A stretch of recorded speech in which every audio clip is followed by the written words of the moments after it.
Olá, vamos começar mais uma aula de histologia, continuação do tecido muscular esquelético. Nós havíamos dado as estruturas do sarcômero e já fomos falando um pouco sobre a chamada teoria de Huxley, que é a teoria associada à contração. Você deve perceber que a gente não consegue ver o que a gente vai falar aqui.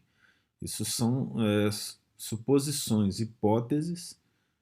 No caso, a mais aceita é essa que a gente vai citar. Então, para começar o movimento do músculo, é necessário um estímulo neural.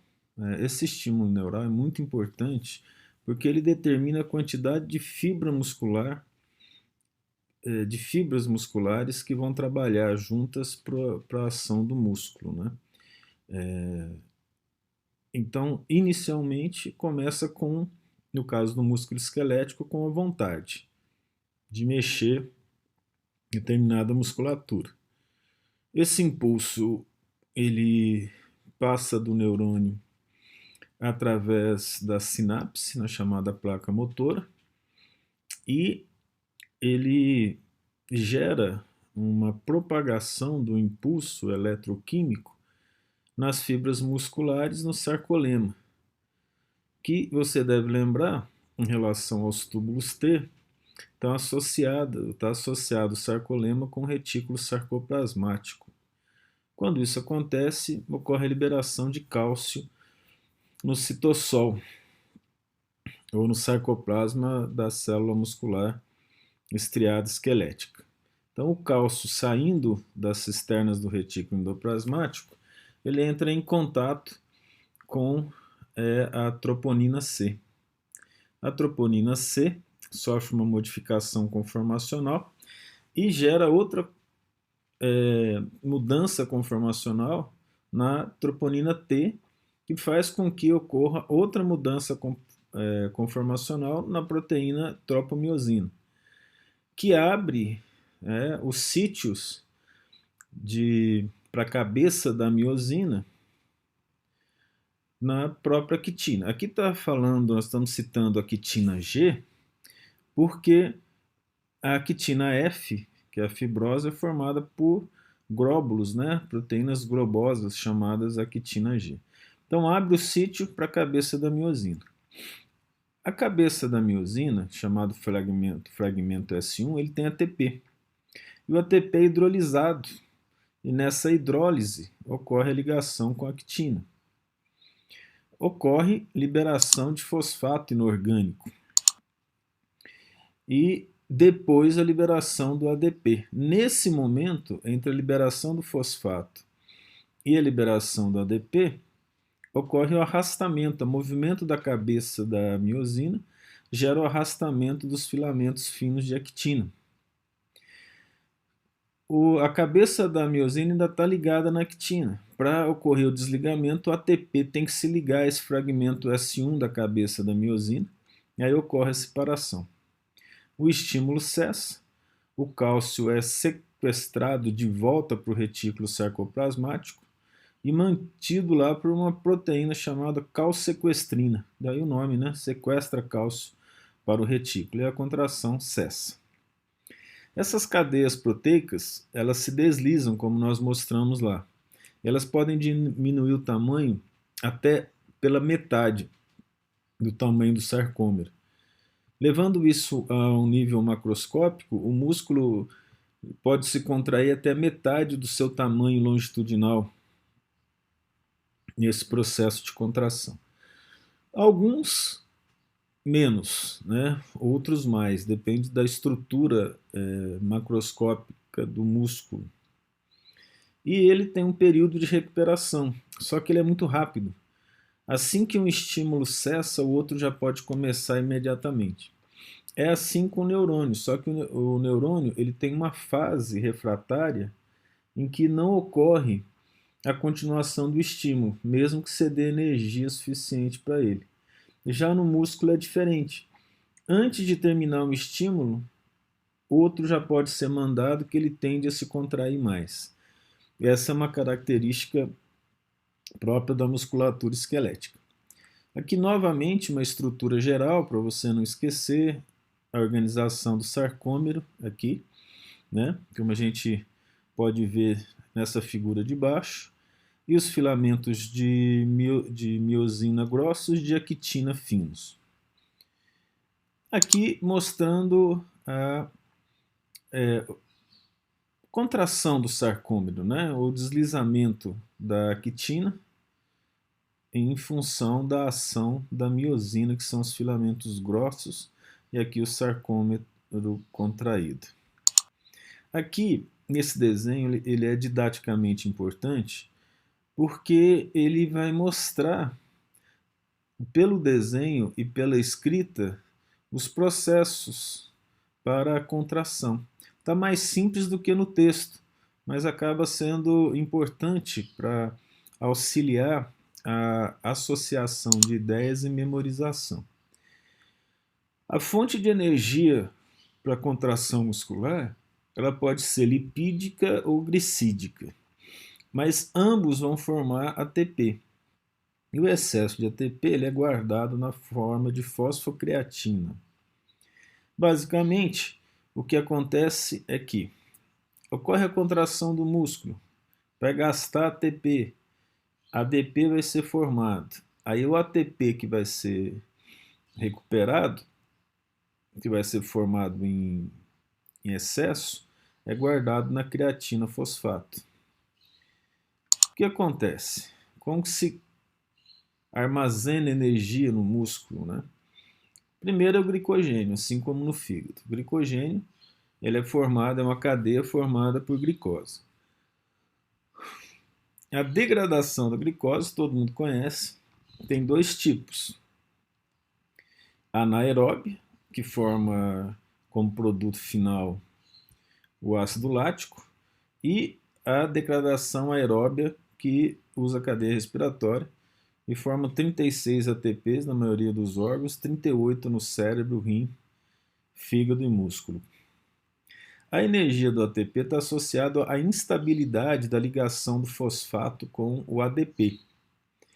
E ele é utilizado para gerar energia mecânica da cabeça da miosina, em termos moleculares, fazendo um deslizamento para gerar, em termos macroscópicos, a contração muscular, e libera calor. As moléculas de ATP, que são utilizadas na contração, se elas acabarem, existe a forma que é a creatina fosfato liberando ATP. A creatina é uma proteína que reserva ATP. O ATP não dá para ser reservado, não tem como reservar uma molécula instável em si. Então ela, na verdade, é um reservatório de fosfato, e quando o ADP é formado, ela já joga o fosfato direto para o ADP, para que seja formado ATP e utilizado direto, né? Então veja, ela guarda fosfato. Normalmente a gente fala que ela é uma reserva de fosfato para formar ATP. Vamos ver um esquema para isso. Ó. A mitocôndria ela gera fosforilação oxidativa, formando ATP a partir do ADP. O CK é chamada creatina quinase. Toda vez que você fala em quinase, ela é uma transportadora de fosfato. A creatina, então, pega fosfato da quinase e transporta para formar fosfocreatina. E aí o que acontece? Essa creatina fosfato, quinase, em função da fosfocreatina, ela pega o ADP que foi produzido na contração e forma ATP rapidamente para gerar a contração do músculo. Então, a creatina é uma reserva de fosfato na musculatura, né? Aqui a creatina fosfato libera fosfato para a creatina quinase, que converte o ADP em ATP, como a gente está mostrando ali, né? É interessante quando ocorre a formação de ácido lático, você consome muito mais glicose durante a contração muscular. Por que isso? A glicose fermentada, né, ou a respiração que acontece quando tem grande quantidade de oxigênio, 1 mol de glicose forma 36 ATPs na presença de oxigênio, na falta de oxigênio 2. Então, quando você forma 2 ATPs e você precisa, vamos dizer, você tem 36 associado, quantos mols de glicose a mais você vai precisar para fazer a mesma atividade, né? Então é você fazer a relação aí de 2 para 36. Nesse caso, vai precisar de 18 mols de glicose a mais. Olha, como você vai consumir mais glicose, quando a musculatura está trabalhando sem oxigênio, diminui a quantidade de glicose no sangue, daí a importância do exercício físico para quem tem diabetes, e também, acabando a glicose, as reservas de gordura serão utilizadas, e aí ocorre a diminuição do peso do indivíduo.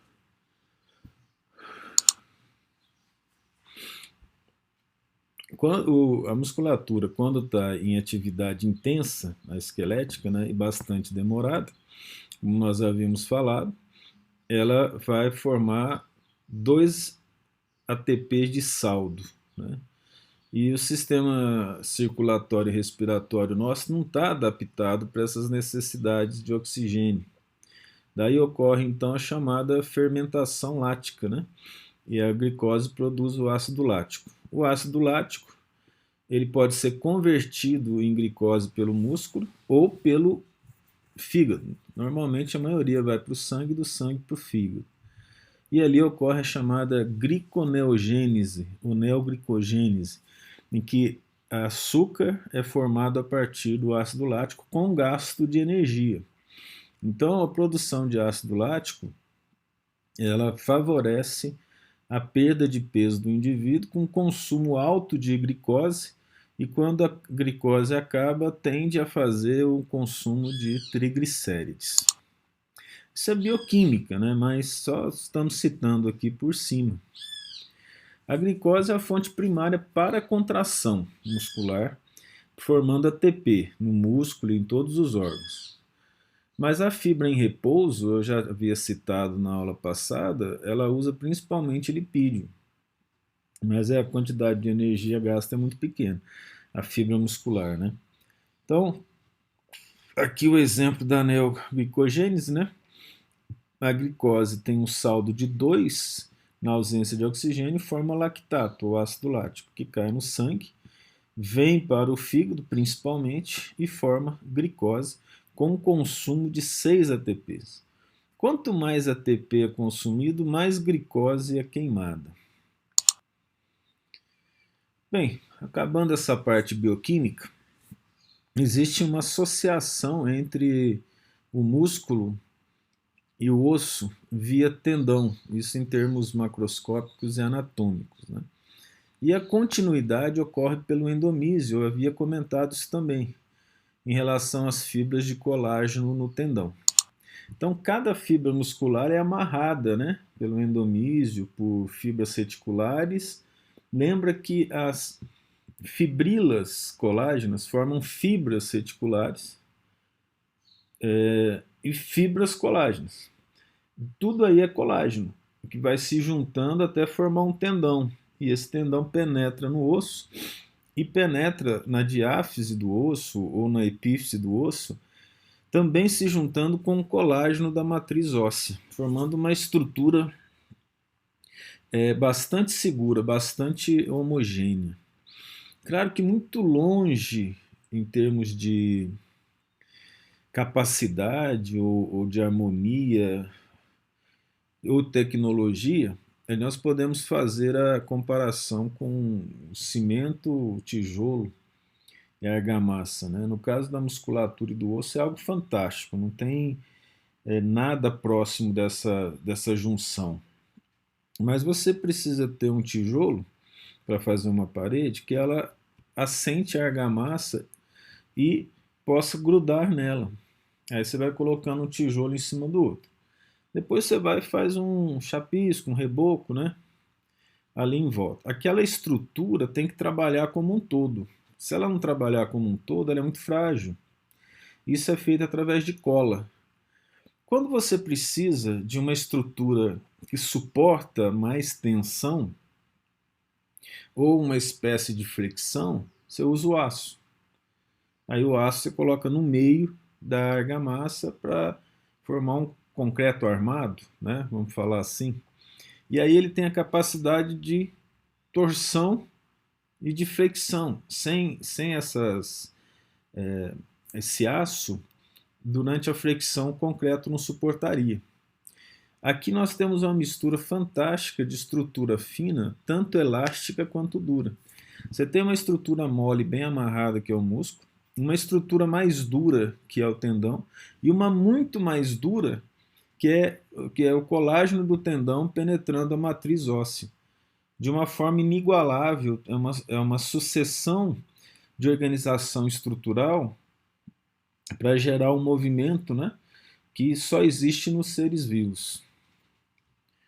Para que o músculo contraia, ele precisa ser inervado, nós sabemos. Existe a inervação motora, que gera a contração, e a sensorial, que manda informação para a medula, para o sistema neural central, para poder gerar uma contração que seja específica. Se o indivíduo não recebe uma informação exata da localização do corpo, das articulações, da flexão dos membros, ele não consegue fazer um trabalho motor de qualidade. Isso são detalhes, né, vamos dizer, da clínica neurológica, que passa a ser interessante em alguns casos. Você tem dois tipos de pessoas que mancam, né? É uma que quando ela vai levar o membro inferior, por exemplo, o membro dela é mole. Então ela vai dar o passo assim, ela cai em cima do membro e aquele membro treme, né, enquanto ela vai dar esse passo. Então, normalmente a causa são deficiências na área sensorial. Quando a pessoa manca e ela manca com o membro duro, enrijecido, normalmente a causa da deficiência do andamento ela é da inervação motora eferente, né? O nervo chega ao músculo e os axônios dos neurônios do nervo formam, junto com a membrana do músculo, da fibra muscular, a chamada placa motora, né? Ocorre uma arborização terminal do neurônio motor e ali na junção forma a placa motora. Existe a chamada unidade motora, que é a quantidade que um axônio de um neurônio chega nas fibras musculares. Então, se um axônio chega em uma fibra muscular, a especificidade é muito grande e a destreza do movimento é muito grande. Isso acontece no olho, no controle do movimento ocular. 1:2, ou seja, um axônio para 2 fibras, 3 fibras, acontece com a musculatura do polegar e do indicador, com a musculatura da mão. Para você ter uma ideia, a unidade motora dos músculos eretores da espinha, que tem um trabalho mais de força do que um trabalho fino, a unidade motora é um axônio para cerca de 500 a 2.000 fibras musculares. Então não há necessidade de fazer um movimento muito fino, mas um movimento mais de grupo muscular, né? Normalmente, quando o músculo é seccionado, o nervo é seccionado, o músculo morre, ocorre degeneração. Se reinervar, ele regenera novamente. Aqui o exemplo da arborização terminal, né, de uma fibra neural, do axônio. Essa é a arborização terminal. E aqui a fibra motora. Nós estamos vendo aqui. Essa fibra motora, ela recebe, observe, ela está recebendo do neurônio, né, como nós estamos vendo aqui, essa outra também e assim por diante.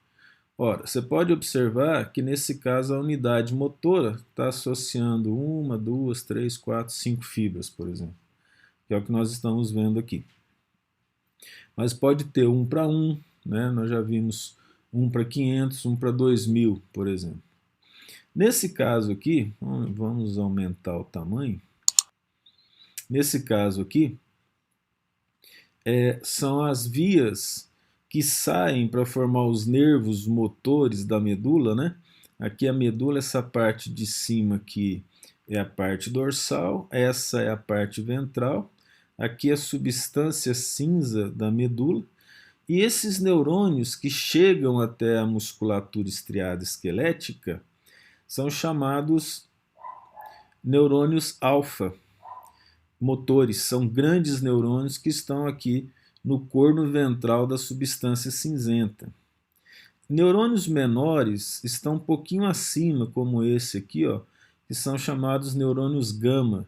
Os neurônios gama estão ligados aos processos automáticos do corpo, né? Isso são coisas para serem estudadas em detalhes na fisiologia. A área de associação de uma extremidade da membrana do axônio até a fibra muscular, nós já falamos, é a placa motora, né, como a gente está vendo aqui. Essas fibras são formadas por alfa-neurônios mielinizados do corno anterior da medula, que carregam a informação eletroquímica a uma velocidade aproximada de 80 km por hora. É muito alto, né, essa velocidade. Não é a mais alta do corpo, a mais alta são de fibras beta sensitivas de 120 km por hora, mais ou menos. A junção da placa motora, né, é chamada de junção mioneural entre músculo e neurônio. E ela é formada por um axônio terminal, como a gente já viu, uma fenda sináptica e a membrana da fibra muscular, que é o sarcolema. E associado a ela tem as fendas primárias, que é a fenda maior, que está aqui, né? Maior assim, e fendas secundárias, que são essas invaginações na membrana do sarcolema. Aqui uma microscopia óptica de placas motoras, né? Aqui a arborização terminal do axônio. Aí você pode ver, ó, que interessante, é cada um para uma fibra, né? Mas nós estamos falando de um axônio para vários. Não dá para ter certeza aqui, porque nós não sabemos como que o corte foi feito. O corte é longitudinal, mas nós não sabemos a profundidade. Veja as características das estriações do músculo estriado. E aqui embaixo, o que você está vendo aqui? Ó? Você está vendo essa parte que é o neurônio, aqui as vesículas secretoras de acetilcolina, aqui a fenda sináptica, né? E que é vamos dizer assim, a juntura, não é a juntura, né? Mas essa fenda aqui, ela tem um espaço pequeno, que não ocorre contato, né?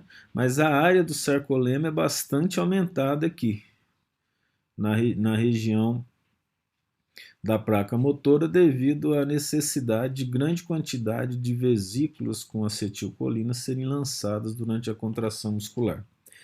Aqui um caso bem interessante de uma visão tridimensional muito bonita, né, de uma fibra mielínica, aqui o axônio, e aqui, nesse caso, a placa motora, mostrando em 3 dimensões aqui, ó, tá cheio de mitocôndria ali no botão sináptico, aqui uma vesícula sináptica sendo liberado um neurotransmissor cujo principal é acetilcolina, que cai aqui na fenda sináptica, né, gera alteração eletroquímica da membrana do sarcolema, e isso faz com que o cálcio seja liberado do retículo sarcoplasmático para que ocorra a contração muscular. Então a ordem do processo é a seguinte: o estímulo neural, né, abre os canais de cálcio voltagem dependente. Isso é chamado voltagem dependente porque ele depende da voltagem para abrir. As vesículas sinápticas se abrem e a acetilcolina principalmente chega ao sítio ativo. Ali do sítio ativo libera acetilcolina, ATP, proteoglicanas. A acetilcolina se liga aos receptores da membrana muscular, gerando a despolarização do sarcoema. Não confunda que essa membrana que eu citei aqui, ó, é essa membrana do neurônio. Então vamos de novo. Ó. Isso aqui é vesícula cheio de acetilcolina.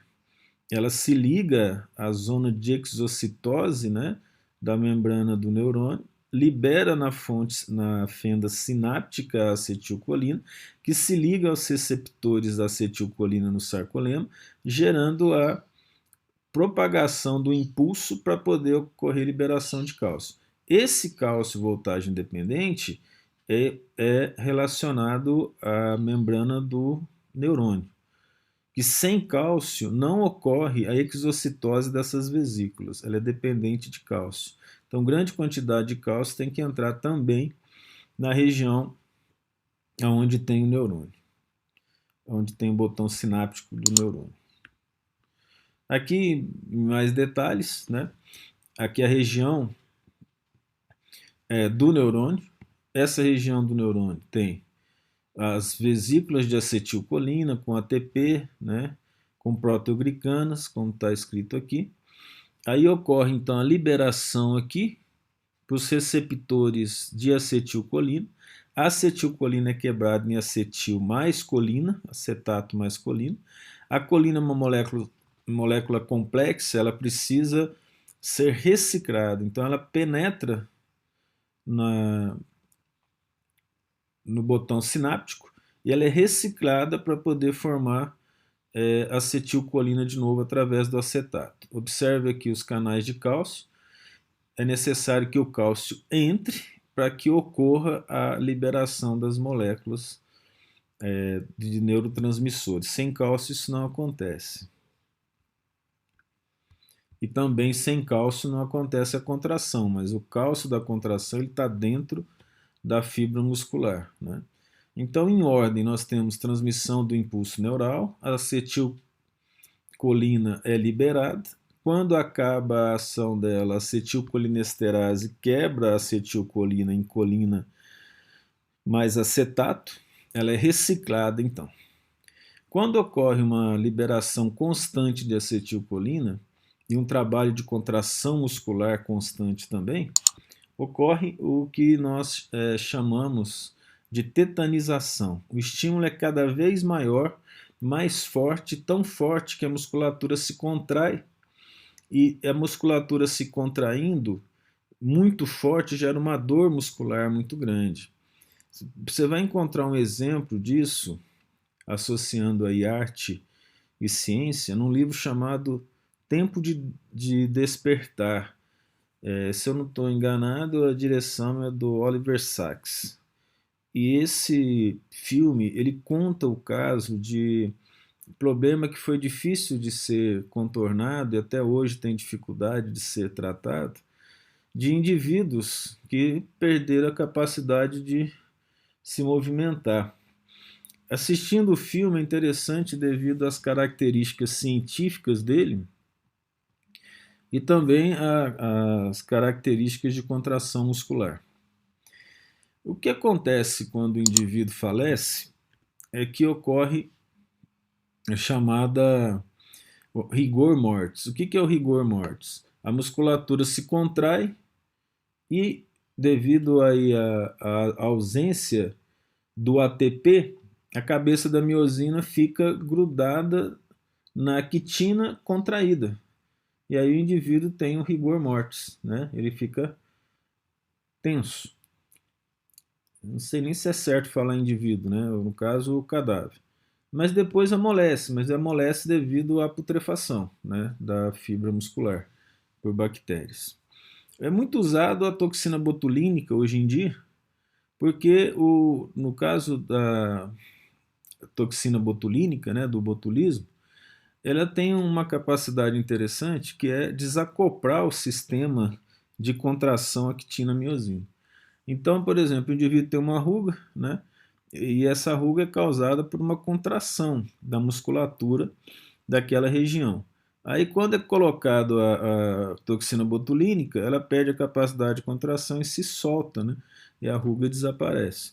Imagina perder essa capacidade de contração da musculatura pulmonar do diafragma, por exemplo, o indivíduo vai falecer. Por isso o botulismo é grave. Aqui no esquema tem um caso da chamada doença autoimune, que é a miastenia graves, que o indivíduo vai a óbito, evidentemente.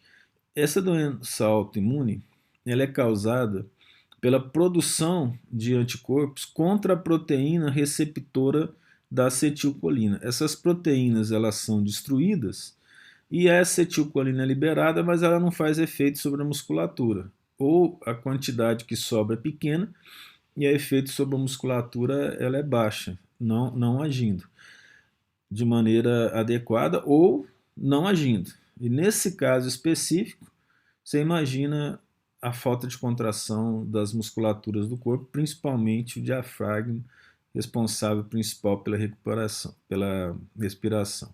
A distrofia de Duchenne não produz a chamada distrofina, que foi aquela molécula que nós citamos também na primeira aula, que faz a associação da estrutura muscular com o conjuntivo que está em volta. Então a contração muscular ela acaba sendo sem efeito, né? Ela pode contrair, mas ela não gera aí o movimento de uma maneira geral e o sistema do sarcômero fica desorganizado. O indivíduo não consegue ter uma, vamos dizer, uma vida dependente da estrutura muscular sadia, ok?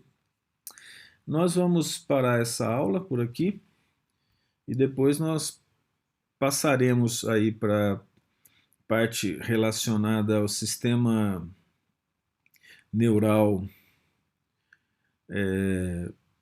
sensorial, né, em relação à musculatura e para os outros tipos de musculatura também. Até mais.